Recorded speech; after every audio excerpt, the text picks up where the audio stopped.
All right, everyone, welcome back to another episode of Stu and the Nunn. And well, you can see who I got me. I got the Nunn himself joining me. I've been away for over a month playing hooky. I've been killing Bambi and Bambi's mama and Bambi's entire family. It's been a very productive deer season so far, but I owe it to be back, and I'm sorry I've been away. But hey, what's up, Toby? How you doing, brother? From down under?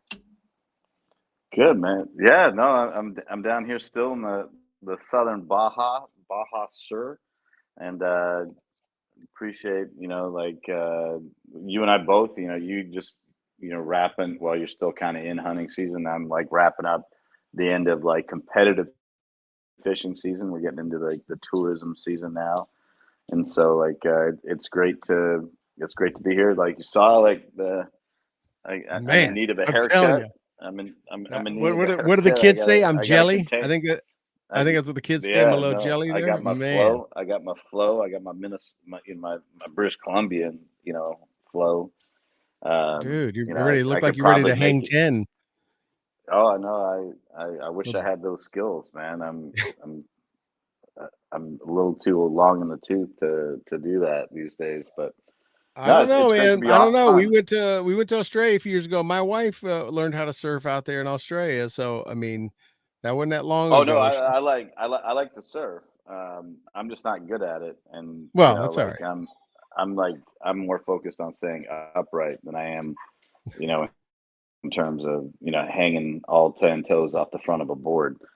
But I hey, got man, I really enjoyed that opening. You and I haven't been on the air together in a minute, and I was sitting there watching our opening one. Hey, like I don't feel like that was Bush League, so awesome, high production value. I've been trying to Uh, work on it. Two, like it just reminded me of all of the people that we talked to. That's Santiago. That's he's going to probably talk a little bit during the show. He has a lot to say these days. But man, like a couple things. One, I like picture where my buddy Chris Biggs on there. He's since passed. And then today, fittingly, like Lauren Bruner's on there, right? And Yep. he's not with us anymore. And today Pearl Harbor Day, right? And so just fitting to see that and him, and it just kind of warmed my heart a little bit. And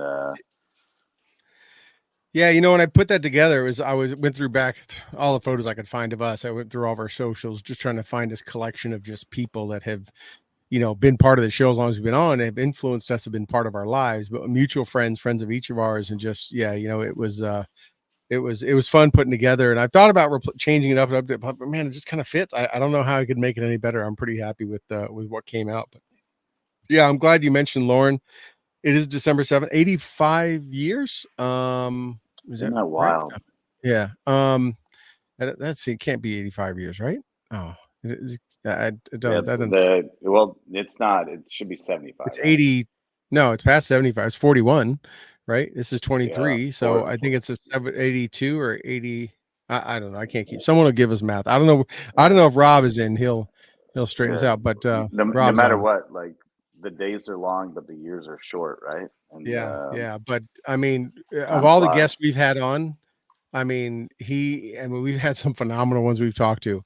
He still stands out. I still talk about his book with such fever and excitement as I Yeah, do the first time I read it. I mean, I look over, I still have his photos on the wall that he sent us of the Arizona when it was in its heyday and signed by at that time like the last 14 surviving members.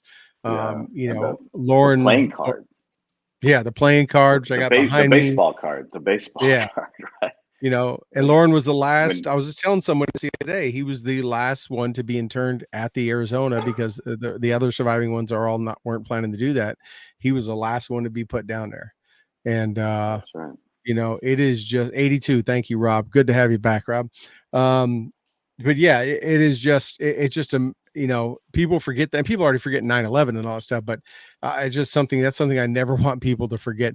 And I saw a great show the other day, Toby, on a Smithsonian channel about the it's called America's Secret History or something to that effect. One episode is on the spies of the Pearl Harbor. I learned so much about what Japan did to prep for that. It was over a decade's worth of work enlisting not only British World War I pilots as spies, but Germany as spies. It was a phenomenal. If you ever get a chance to watch Smithsonian Channel or get Oh that on, wow. it was over 10 years of espionage work and fieldcraft to prepare for that. That was not a hey, we're out here in the ocean. Shit, we're near Pearl Harbor. Let's go attack it. It was a deliberate, planned out event, and her herself, as according to it, had the intel from double agent of knowing it was going to happen, and he sat on it, never told the president. And he had the intel passed to him. He was head of the FBI, for years, and never did anything with. We had intel on that attack. We had forewarning and never did anything. It was a phenomenal piece of work of history. But anyways, today is that day. Tipping one to Lauren and all the veterans. You're in Mexico, got a Modelo. I'm in the U.S., but I've got a puppers from Canada. We're all encompassed in the Americas. Yeah, I So apologize to everybody. My pupper's here. He likes to use his words. So if you hear yeah, noise in the background, that's Santiago, and he will be relentless. So the Velociraptor, he just likes attention, and he doesn't say anything until I get on a phone call, and then he's yeah. like the loudest dog ever. He But he wants no, to be known, and he's not going to let up. yeah, But no. yeah. So something else tonight. We have a couple of things we're going to cover, but obviously we had news that was dropping. It was almost like the powers that be knew we were coming back on air together. And just like Yeah, so many times over the last number of years, I mean, for years, that we would just get up to a Thursday and be like, well, we don't know what we're going to talk about. And by the time show started, there was a days full of news and we couldn't even hit it all. And well, it happened tonight about an hour prior to us going on the air. Hot news has dropped. If you haven't heard or whatever, apparently Hunter Biden is going to be indicted in a federal court out of Los Angeles. That news dropped tonight. Like I say, probably an hour and a half ago or an hour ago. It was surprised. It's being charges and grand jury was brought together for an indictment by David Weiss, the special prosecutor. And it looks like he is being brought up on a number of tax charges and tax related charges. okay. Yeah. It has to do with Oh, non-reporting of income and revenue and tax charges and all that kind of stuff. Um, oh. and, we haven't got to the gun stuff yet. It is that. So this So is, go ahead. kind of bring, because I live in a cave, right? So the he's already under indictment for federal gun charges, correct? And Yeah, he he pled is. not guilty, but Yep. that hasn't gone to court to trial. He's Right. been indicted. And that was in made the an district court. appearance, That was a U.S. district court and in pled, Delaware. So that was in Delaware on the East Coast. and federal Yes. firearms charges, and that's Yes. in relation to being under the influence of drugs, lying on his application, Right. and then just like discarding the pistol in a garbage can next to an elementary school, right? Yep. The That's right. so so now he's under separate, also federal charges On the West based Coast. off of on the West Coast, in the heart of his base, I guess, right? Like He hung out there a when I lot. say Remember, his, yeah, he was always on those like drug binges. He was always at that hotel, yeah. whatever, in Malibu or LA, and like Russian hookers and this and that, whatever. Yeah, he's out there. So I mean, this, everyone's like, well, why is this news? People get indicted for things every day. Like, this is probably news because of the implications it could have to his father. And Well, if he didn't report the income, did his dad? interestingly enough, right, this money that he made, I mean, you think about it, he made it based on his last name, who his father was, right? So he's getting all Oh, it these. was totally quid pro quo, right? Yeah, So, even he admits it. He admitted that in that one interview. I think it was Good Morning, the one they said he should not have done, where he said, "Oh, I know I got the Burisma job and got this because I'm a Biden, because of my name." I mean, he admitted it. But yes, he so and next week the timing is something. Next week the House has went through their impeachment investigation, has been going through.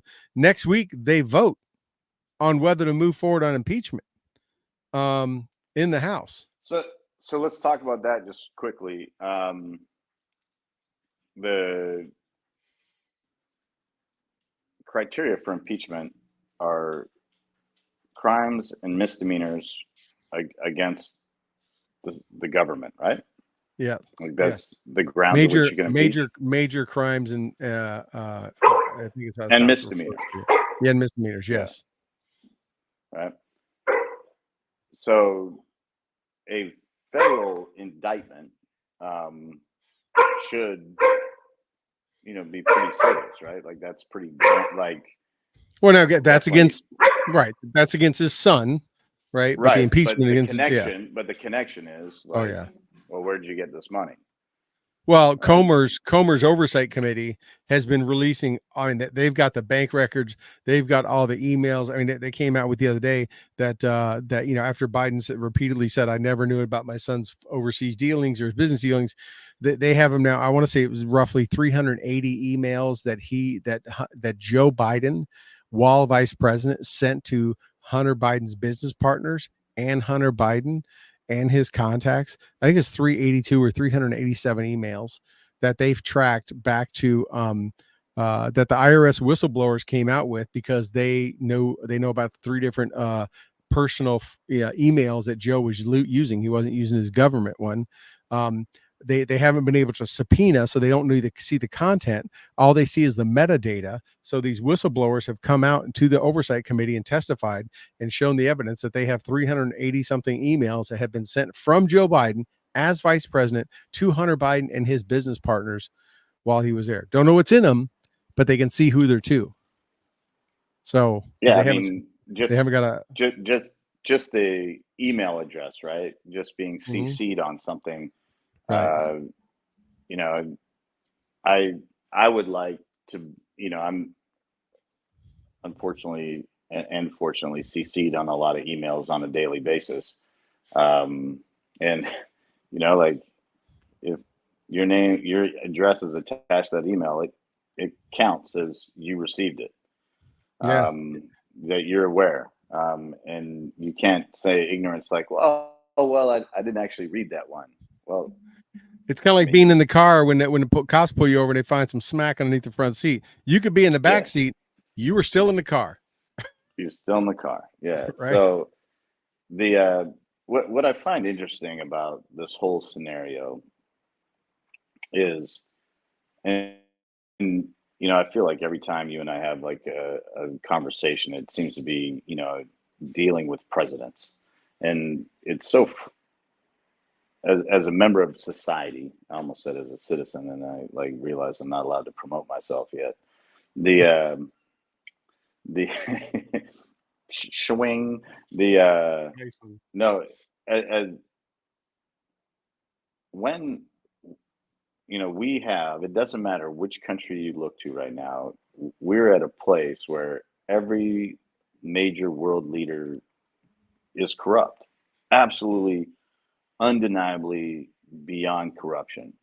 And like and regardless of political system, like how do you like where have the good men and women gone?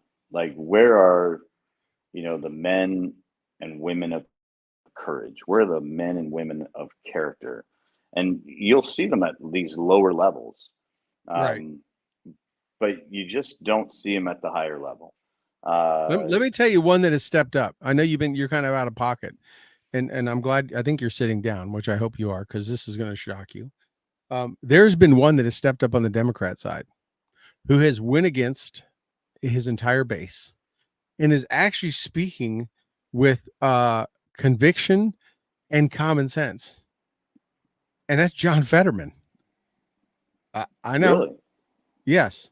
He has been calling out the anti-Semitism of the left. He is calling out Menendez in New Jersey, the senator of Egypt, he says, because he's on a number of fraud charges now, and they're finding all kind of stuff on Menendez. This is the second time he's being brought up on he's been indicted on fraud, him and his wife both now. And even he's calling him, Menendez, a very senior member Democrat of the Senate. And he's calling him out saying, hey, if they expelled Santos, which they just did, why aren't they expelling the Egyptian senator, as he calls him? Because this guy's in the tank for what they have found, the gold bars, the money, and everything at his house. He's calling out the anti-Semitism. He's calling out the universities. John Fetterman, of all people, is one Democrat that is stepping up and not caring what his party says, and he's saying some common sense stuff, and it's just been very surprising. So so it shouldn't matter who it is, right? I mean, I'm surprised when you said his name, not because of the position that he took. I'm just surprised that he had the wherewithal to put words together. That's And surprising too. I got you. I'm with you right, there. and like I know that's a probably joke in poor taste, but like I don't think he should be in office because I don't. Same thing as Joe Biden, and if and this isn't a party thing. This is like a qualification thing. I think that if you've endured some kind of like specifically brain injury, that takes away your ability to you know process thought you know in a consistent manner, you probably shouldn't be in any form of authority or leadership over people. um, like just like I don't think Roseanne Barr, due to head trauma from a car accident, should be someone that we should be letting make major decisions. And it's nothing against Roseanne Barr. I'm just saying, like, I think mental fitness should be a prerequisite to leadership. Uh, like, But this guy is not just showing. more, But this just guy is not just showing moral leadership, conviction, but right? he But he, kind of is, right? yeah. But His latest one, so by the let way, real quick, Toby, is a personal note. He's telling the Democratic Party, he told Politico, it's not xenophobic to be worried about the southern border, and has told the Democratic Party we need to engage on this. Right. So he's telling this isn't yeah. xenophobic, and that's obviously striking close to home. So let's just unpack that for a second, right? We've put power into words uh, that have it's just inaccurate, and we've allowed society and primarily coming out of academia to give power to words, um, and like, and we misuse these words all the time. Like you and I used to joke about, the word hero and the word sniper and these military terms that get thrown around. Like if a guy was in the Navy, he must have been a SEAL, and these words, like that should have meaning. Like if you use the word hero all the time and everyone's a hero, then no one's a hero If because you use it's the just word, too yeah, pretty much common. hero and racist are your two most overused Yeah, ones that we see in today's vernacular. and racist, Nazi, and we give, like to me, the most egregious crime that could ever be committed, where someone survives, physically survives, is rape. Um, and the nomenclature, I guess, for rape is sexual assault, and we can't just throw those words around loosely.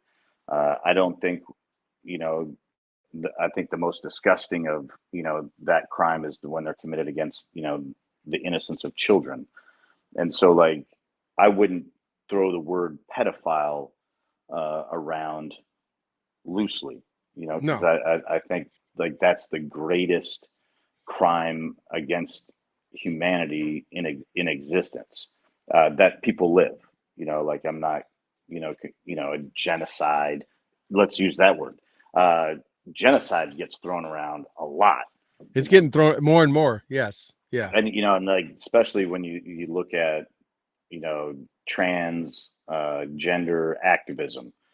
People like these words are violence. Okay, so first and foremost, words are not violence. Violence is a physical act. Me saying something, you saying something, John or Jane Q. Public saying something, uh, that's just saying something. You know, Sticks and stones may break my bones, but names will never hurt me. Uh, that used to be something we were taught. When you give power to words, and you misuse them and you misrepresent them and you call everyone a Nazi or you call everyone a racist or you use the term genocide, when it actually happens, like I'm just making a joke about what was said by these academic jackasses last week or earlier this week in Congress. They're like, well, it depends on context. Like the only difference between the word and the action is the outcome. hmm If you're using the word and calling for it, then you're implementing the outcome and you're condoning the outcome. And so that's not context, that's reality. Uh, Words are not violence, but if you use your words to call for violence, that's called instigation. And, like you can't yell fire in a crowded theater. Isn't that what we yeah, say, right? yeah, all kind of So, yeah. The First Amendment doesn't give you the freedom to do whatever, say whatever you want. It's not what the intent of that First Amendment was. But yes, no, and it's just wild that these words get empowered, and then when the reality of that word hits, it's like, oh, let's backpedal, and let's, you can't say that. Well, what if it's like the actual meaning of the word? Um, like we're not using, you know, slurs. We're not using different things. It's like that's the actual definition of the word. Like you should be able to use it if it's applicable. And if right. it's not applicable, you should be called out for like misrepresenting the truth or misrepresenting the facts. Um, and it's funny how now, like, we've become a society that's so protective of words and cancel culture and all these things. And now it's like we said this. You and I said this probably 5 years ago. In fact, I actually remember sitting at my desk doing the show where I was like, "Hey, people are going to cancel each other to the point where they start canceling themselves." And Yeah, we're there. We are there. Like, I mean, that Elon Musk thing the other day, that Dana White thing the other day, and what I'm referencing, if you don't know what I'm talking about, is people are trying to blackmail people into doing what they want, and it's like right? It's blackmail. It's like I don't It's I don't want exactly you blackmail. to I don't want you to believe what you do believe, and I don't want you to support what you support. And so I'm going to try and cancel you or like devalue you or threaten you with devaluing or canceling if you don't succumb to what I want and what I believe and what I feel is the best. Like that's the opposite of freedom. That's Right. tyrannical. That's And fascist. it's done by it's not even an 80-20, it's a 99-1, if that. It's done by the Yeah, small minority who yeah, get a little offended, and just people go along with it. And I think, we started to see it with comedians, which, they yeah. were that's the bread and butter, right? And then they've started to push back. We've seen now attacks on comedians and stuff, and now we're seeing it on other folks. And it's interesting because, one thing I think that has brought this more to light is everything that's happened since October 7th in Israel, right? Where you Yeah. have a lot of people have aligned, or there's been this impression or stereotype that, certain demographics, certain kind of people vote a certain way, right? Everyone thinks, oh, people. President Biden said, right, if you don't vote for me, you ain't black, right? The Democrats think all blacks Yeah. vote for him, think all There's a Hispanics vote special for him. place in hell for women that don't vote for women. Right. And they think Jewish people, all vote Democrat and all that kind of stuff. And this attack by Hamas has brought out and exposed. You see now some of the biggest names in Hollywood, the people that were the first ones marching along with BLM and saying Me Too and all that stuff, who are now calling out the other parts of Hollywood for being anti-Semitic, because at the end of the day, they're Jewish to their core. There's And that. right, and they're calling them out, and you're starting to see the left split and eat itself, because there's some stuff they just can't turn a blind eye to. White people can turn a blind eye and say, oh yeah, George Floyd, and just say, I'm going to go march because he was wrongfully done, whatever, regardless of what evidence showed or not. But what they did, what Hamas did in Israel on October 7th is as bad, if not worse, than anything Hitler ever did. If you've watched any of the footage or Right. seen anything, it's inexcusable. Inexcusable. So like let's just like I just made a wisecrack, right? And I said there's that in reference to, like the influence of Judaism in Hollywood. Yeah, there's a huge influence of it, just like there's a huge influence from the Chinese in that way. But the point of what I'm trying to say is you can't like say the apartheid state. You can't say the genocide of these people. You can't say these things if it's not factually true. And then when you then protect this anti-Semitism or this hatred or this blatant racism, this blatant targeting of a group of people by either creed, color, religious preference, nationality, like you are exactly what you say shouldn't exist. And these people that are so woke and so progressive and so certain way, you don't get to be the one that goes around saying, well, from the river to the sea. And Right. you know let's go back to Black Lives Matter. I appreciate and understand why people protested on behalf of Black lives. uh, I don't agree with the premise to which that movement started, and I don't agree because factually and statistically that's not the truth, like, or reality. I'll be careful with my utilization of the word truth because people believe that truth is subjective. I think facts are not, um, but I can appreciate people wanting to protect their neighbor, and like I can appreciate people wanting to support their neighbor, and I can appreciate people not wanting one group of people to oppress another. That doesn't mean it's the truth, and that doesn't mean that's what happened. But you don't get to like just randomly due to fashion, due to pop culture, what's trending on whatever your social media platform is, like make statements about like from the river to the sea. Right. That's not apartheid because there isn't apartheid in the West Bank, in Gaza, in Israel. Uh, that's not the political system that's in place. So that's factually inaccurate. You can't say that the Israeli government are not engaged in peace talks or never engaged in peace talks with the Palestinian people. That's factually inaccurate.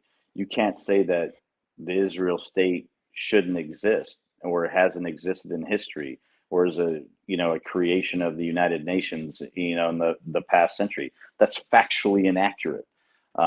There's this historical document that a lot of people like to refute on the subjectiveness, but cannot refute in the fact of historical accuracy called the Bible, the Torah, the Quran, that refute, you know, that state.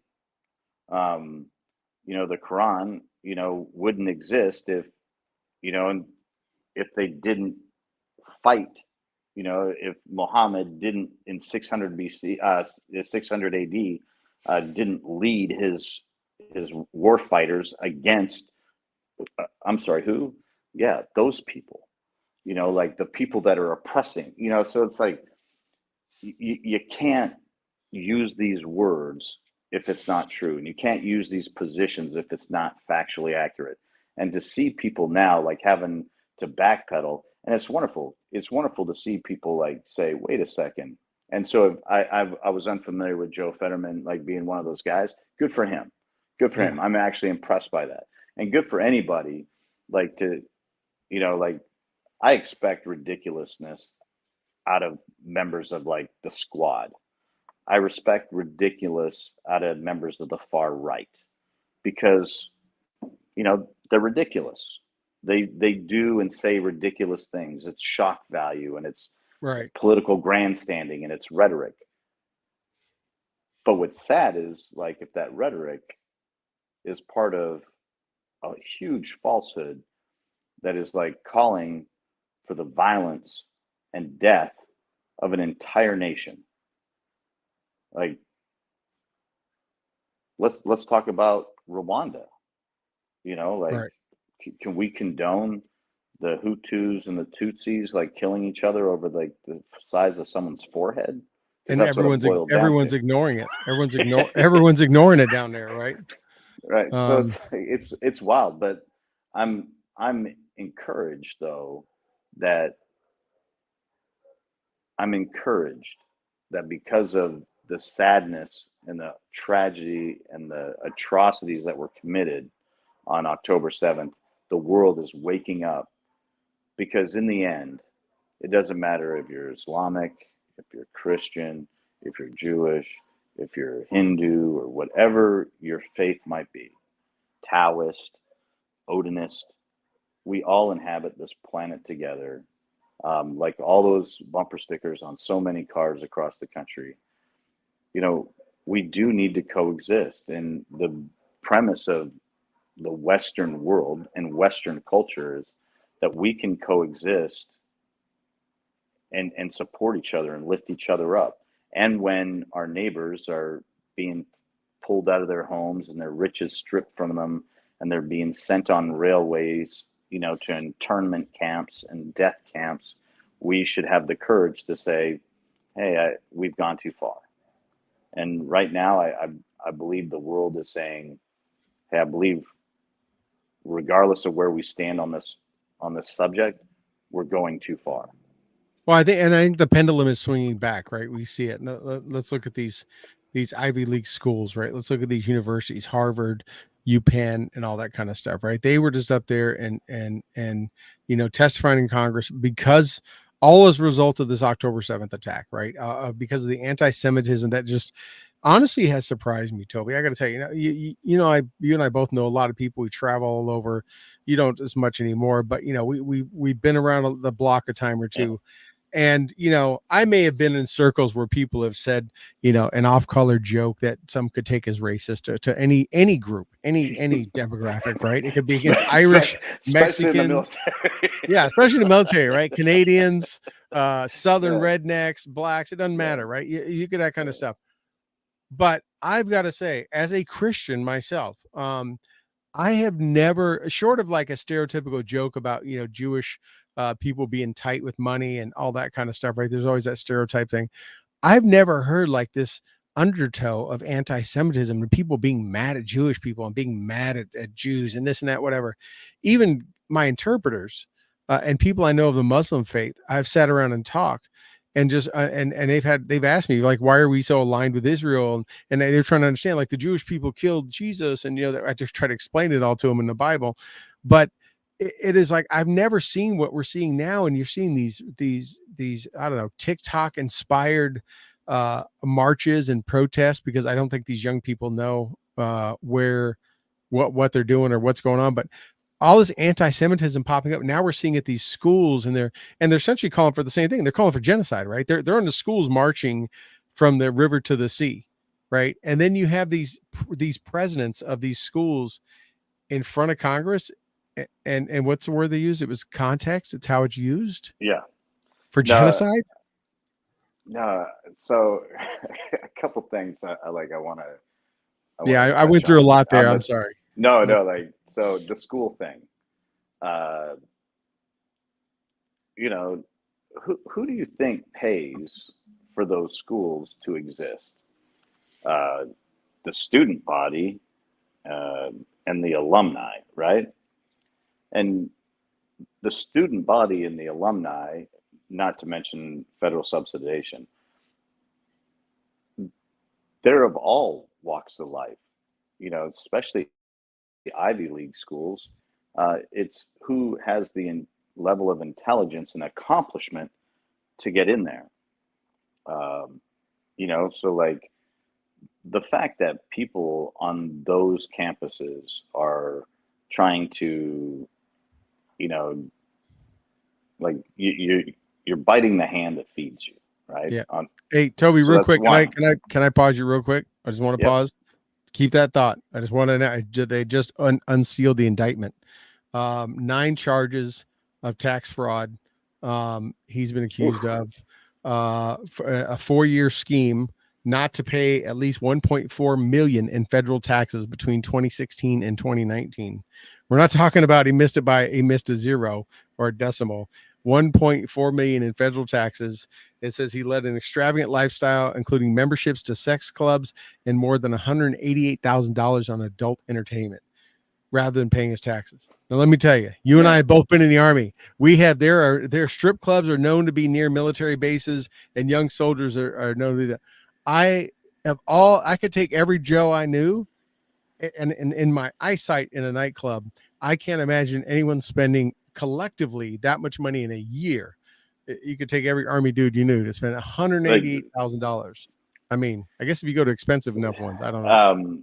so like that's, I mean, uh, I, my position on that's going to be, uh, I will never pass judgment on any man or any woman on how they spend their hard-earned money, Hard earned is a key word there. or lightly earned money, or earned money, because it's theirs.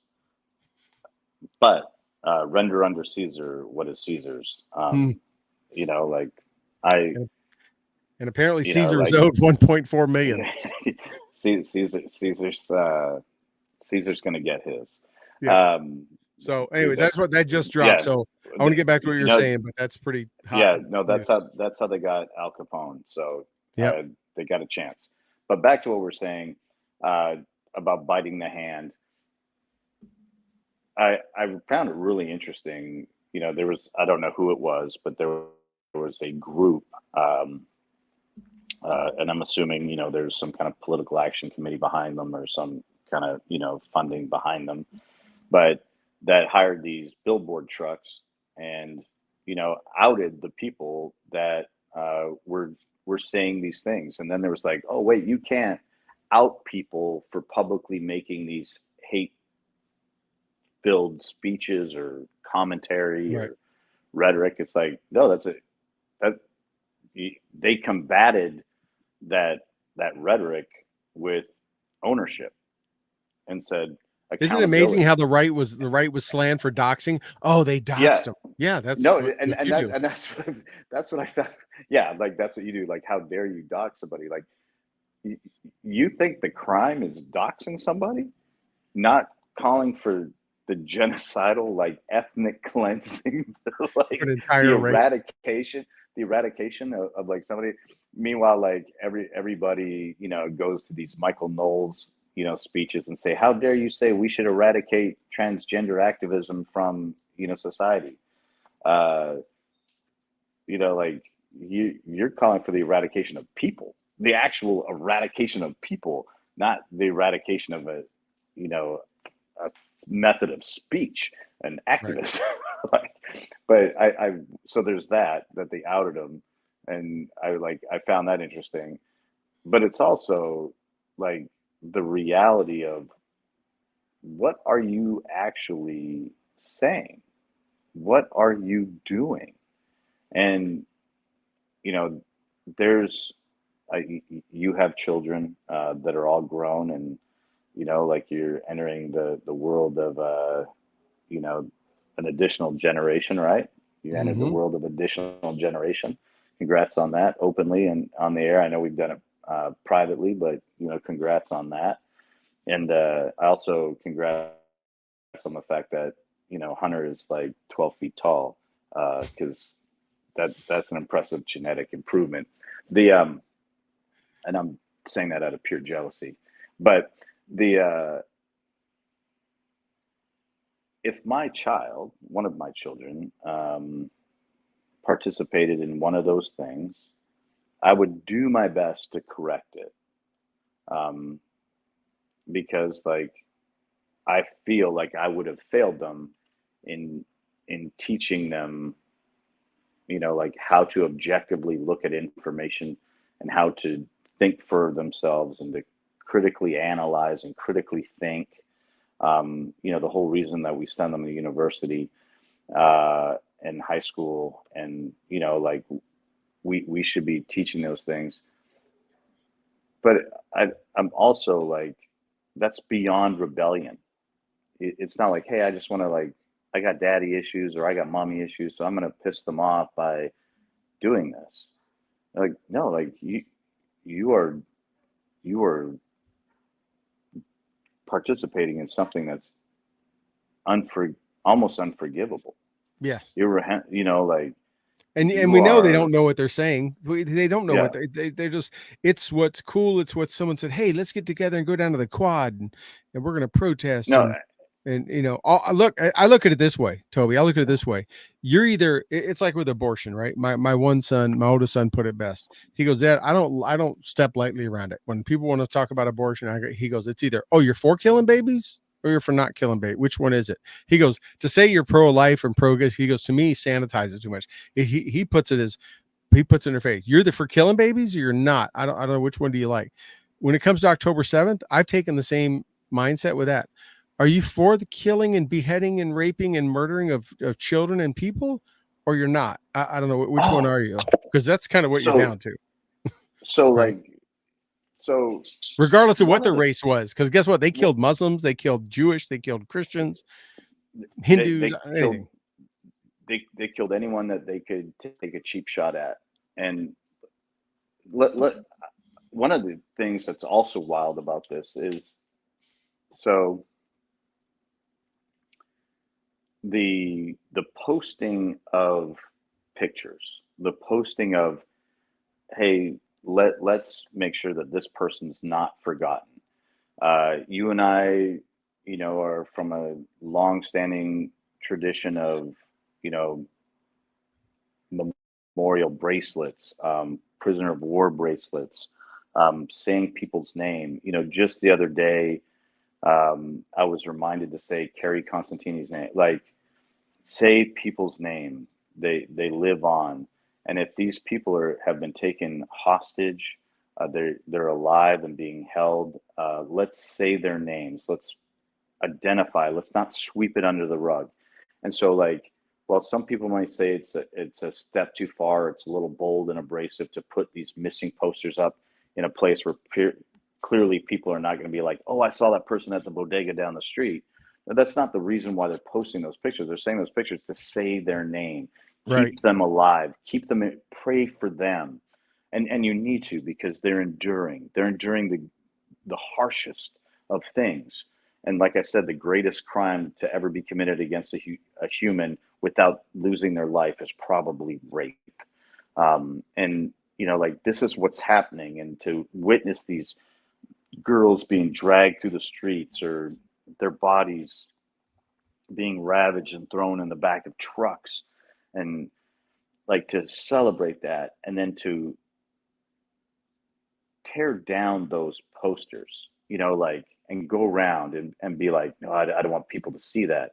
Like, by taking that down, you're sweeping it under the rug. You're like saying, hey, like, this isn't real. Like, it is real. You're saying, and there's a pun there, is real. You're saying that it's okay. Like, Right. you know, like, and it's what you just said, like, it sanitizes it, right? You're either pro-life or pro-choice. Um, I I have my own personal views uh, about, you know, abortion, And I don't want to get but into that. I but wasn't, but but but just but they're mine, right, right. and I can have them, because we have this document called the Bill of Rights, which is the first 10 amendments. And in that, the very first one allows me to worship as I see fit. It allows me to gather with those that I see fit. It allows me to protest against my government as I see fit. And it allows me to speak as I see fit. And Yep. like, we have that. So it doesn't matter what mine are. Um, I can utilize that platform, being the First Amendment, to communicate that with my friends, with my family. Um, but it also allows them the opportunity, and this is the most important thing, is it allows them the opportunity to agree to disagree. Yep. And we have gone too far as a society where we can no longer agree to disagree. That's what's caused this And, whole cancel thing, you right? know, Because like, God I forbid I you, am yeah, that's what's caused this whole cancel thing. Oh, I don't agree with you. Oh, I'm a fan of the Vancouver Canucks, and I believe I believe that right now they are one of the best hockey teams in the National Hockey League. I believe that without. I also believe that the Dallas Stars are one of the better teams in the National Hockey League right now. But that doesn't mean that your team is not one of the best teams in the league. It well, doesn't mean that. they're not looking great right now, but yeah, But the point I'm making I is, know. like, Yeah. we can agree to disagree. I can agree, or I can believe that That's what I the First think Amendment allows, right? Civil yeah, the discourse. Civil the discourse. the Marine dress uniform is better than the Army dress uniform. You know, like, there's a lot of our Army brethren that would disagree with me, you know, like, but there's some that might agree with me.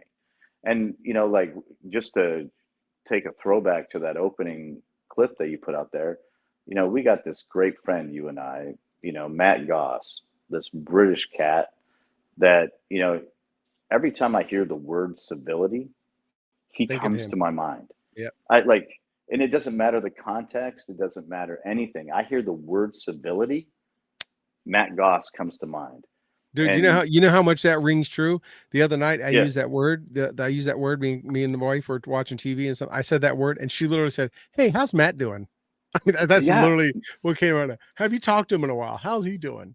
I mean, and and here's the thing, like, let's talk about him for a hot second, because we don't see eye to eye politically.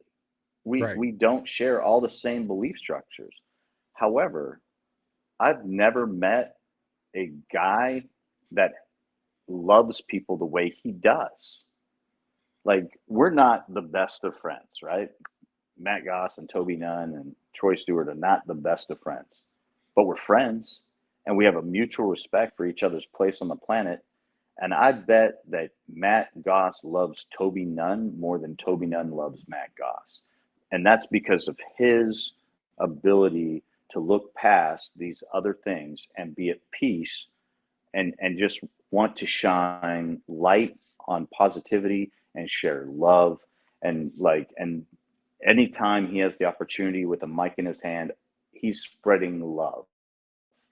Even like in his music where it's like talking about heartbreak and pain and suffering, he finds a way to share love. And we need more of that. And I cannot hear the word civility without being reminded that men like Matt Goss walk this planet and we need to be better. We need to agree to disagree. We need to be able to say that I love pick whatever football team, pick whatever color. Like I like the color blue. Color blue, I think, brings out the beauty in my eyes, the sparkle. Um, but if you like brown, like that's what's Yeah. wrong with that? Nothing. And we've gone too far, and I love the way the pendulum is swinging back, as you said earlier. That like people are like, okay, we've gone too far, or as Keanu Reeves would say, we've gone too far. And I was going to hit Like on it earlier, right, about the comedians. Is they were the first one to start to peel this back. They were the first ones to go, okay, this is their bread and butter. If you can't laugh at yourself, if you can't make a joke and laugh about stuff, I mean, Matt Rife, comedian Matt Rife, man, that dog is loud. He just came yeah, out with a stand-up thing on Netflix. Very funny dude, super funny.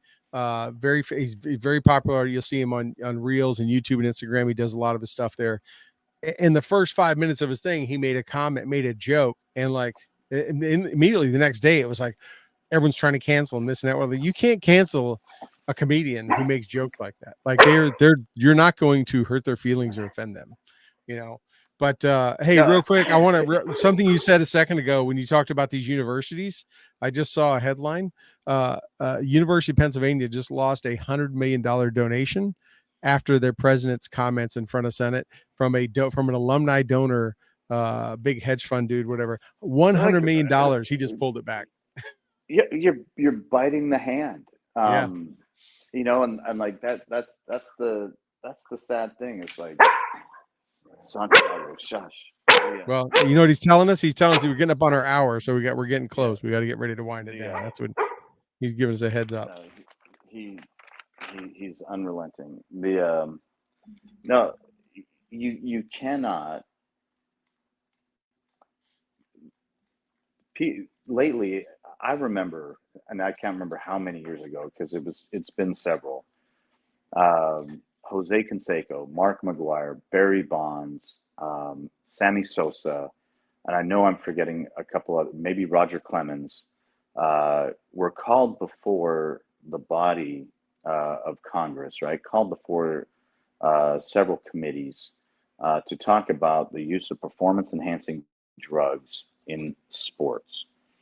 And in the end, someone was not completely truthful and they suffered the legal consequences of that. And I'm using this as an example because lately, and I would say it in the past probably 3 or 4 administrations, which is, both sides of the aisle, people have stood under oath and said the most ridiculous bullshit and not been held accountable. Mm-hmm. And, like to stand there or sit there, and say like, oh, well, it's about context or, you know, I I'm going to tell you that there are 30 genders or, whatever, whatever bullshit that people stand there in front of saying, like I did not delete those emails or like I did not know about my son's business dealings or I know I said I wouldn't raise taxes or I don't know where $1.3 trillion disappeared to? Whatever it is, like, it's nice to see that there's accountability, and the accountability is going to come in the pocketbook. Like, you, and this isn't cancel culture. This isn't canceling somebody. Like, if you do something that people don't agree with, they can vote with their pocketbook. Yep. And if we're not going to hold people accountable and hold them to the standard of the law, well, some guy is going to be like, well, you know what? It's a free country, and that's my money, and I'm going to pull that back. Yeah. And like, now there's people vote with their feet when they move, and they vote with their pocketbook, right? Yeah. So like $100 million. Is that what you just said got pulled back? Yeah. 100 million from one person. How many kids are now not going to get the opportunity at one of the greatest educations on the planet?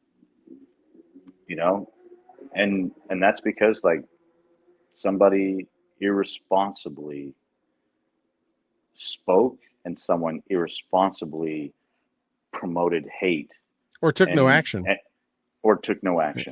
And like, man, speaking, like, what's that clown's name? Mayorkas.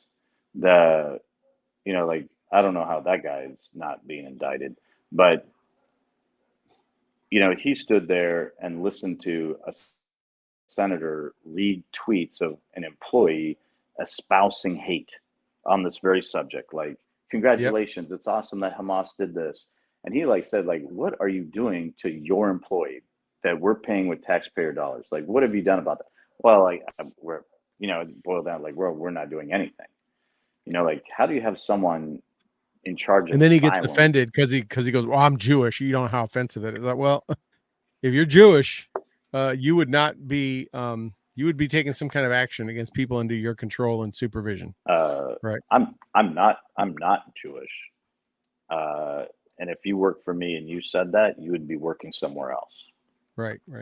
And but anyway, hey, we're at the end of our time. We got to wrap it up. We're hitting up on an hour. But Toby, I know we're gonna have a couple more episodes you're gonna be joining me on, but I want to thank you so much it's good to be back with you, brother. It's been way too long. I know you've been busy, and maybe with the fishing season winding down there, maybe we get some more times together. I know we're gonna do a couple more episodes, but I want to thank everyone. I've been gone for, I've been AWOL for a month, I know. But 6 months. It's just that time of year. I had a good intent. I talked to Rob, the producer, many times going, dude, I'm going to do a show. I'm going to record a show. And just life got busy with a lot going on. So we will, my versus Cuban. I thought he said he was Jewish. Oh, thanks, Rob. So more to come, even around the holidays, a lot of stuff happening. And, like I say, there's no shortage of news. We got a number more topics we want to hit on. Also working a number of guests. I've got a great one. I've been coming up, Toby, working for the Custom Border Patrol, who's coming on anonymously. And he is going to talk to me about not only the southern border, but the northern border. And we're going to talk about those in depth. And he is going to be completely anonymous, but he has firsthand knowledge of what is happening at both places. And that one we're working up here in the next couple of weeks. So this is from the front lines themselves. So with that being said, Toby, great to see you, brother. Everyone else, thank you for tuning in.